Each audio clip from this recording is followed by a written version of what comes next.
Hello everybody, my name is Juan David Camacho and welcome to English Me.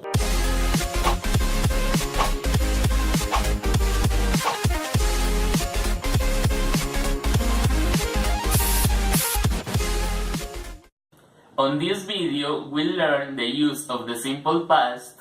Also, we'll know the grammatical rules, uses, the structure, pronunciation, and some examples.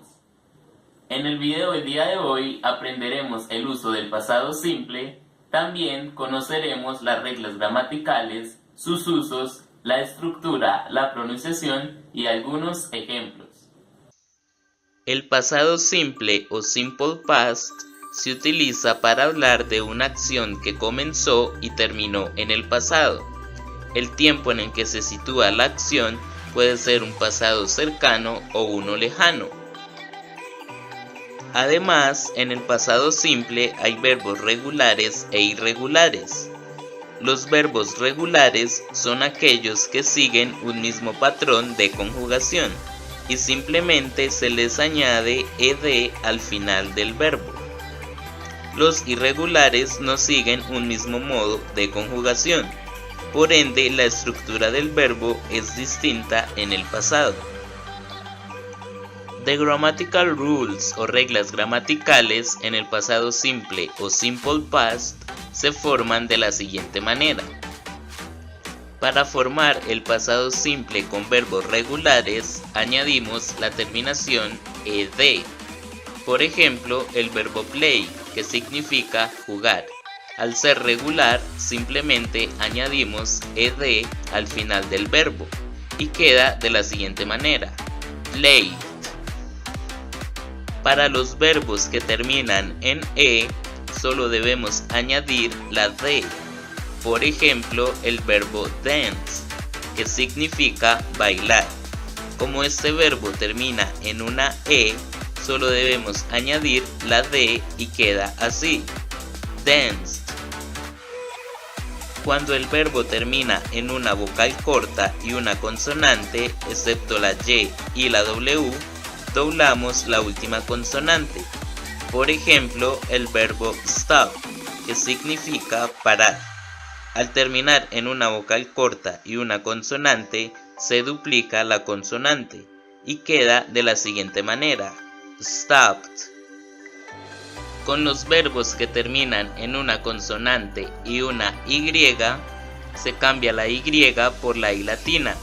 Por ejemplo, el verbo try, que significa intentar.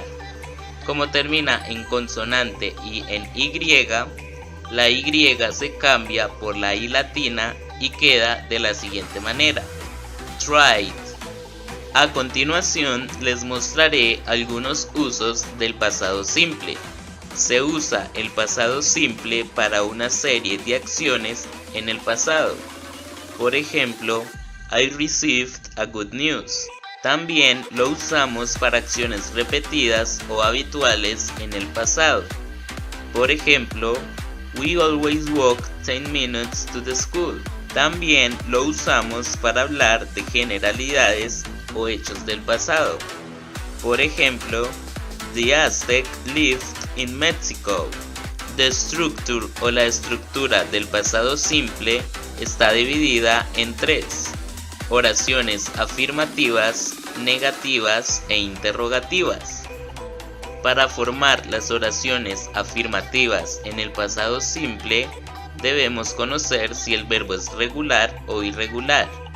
Primero va el sujeto, luego el verbo en pasado y por último el complemento. Por ejemplo, I wanted to play. Para negar en el pasado simple hay dos formas de hacerlo: con el auxiliar did o con was o were. Al negar con did, la estructura es sujeto más auxiliar did not más complemento. Por ejemplo, I did not wash the car. Como utilizamos el auxiliar did, el verbo mantiene su estructura en presente. Was o were, la estructura es sujeto más was o were más not más complemento. Por ejemplo, she was not a singer. Para oraciones interrogativas, primero va did o was were, más sujeto más complemento. Por ejemplo, was she a singer? O did you want to dance? La pronunciación de los verbos en pasado simple se lee de una manera diferente dependiendo de la letra que va al final del verbo. Con los verbos que terminan en P, F, K o S, pronunciamos la terminación ED como una T. Por ejemplo, looked. Con los verbos terminados en B, G, L, M, N, V y Z, pronunciamos solo la D. Por ejemplo, clean. Con los verbos que terminan en D o T, pronunciamos la E como una I. Por ejemplo, waited. Muchas gracias por verme el día de hoy. Los invito a que se suscriban a mi canal, le den like a este video y lo compartan. See you soon. Eyes in the sky, gazing far into the night. I raise my hand to the fire, but it's no use, 'cause you can't stop it from shining.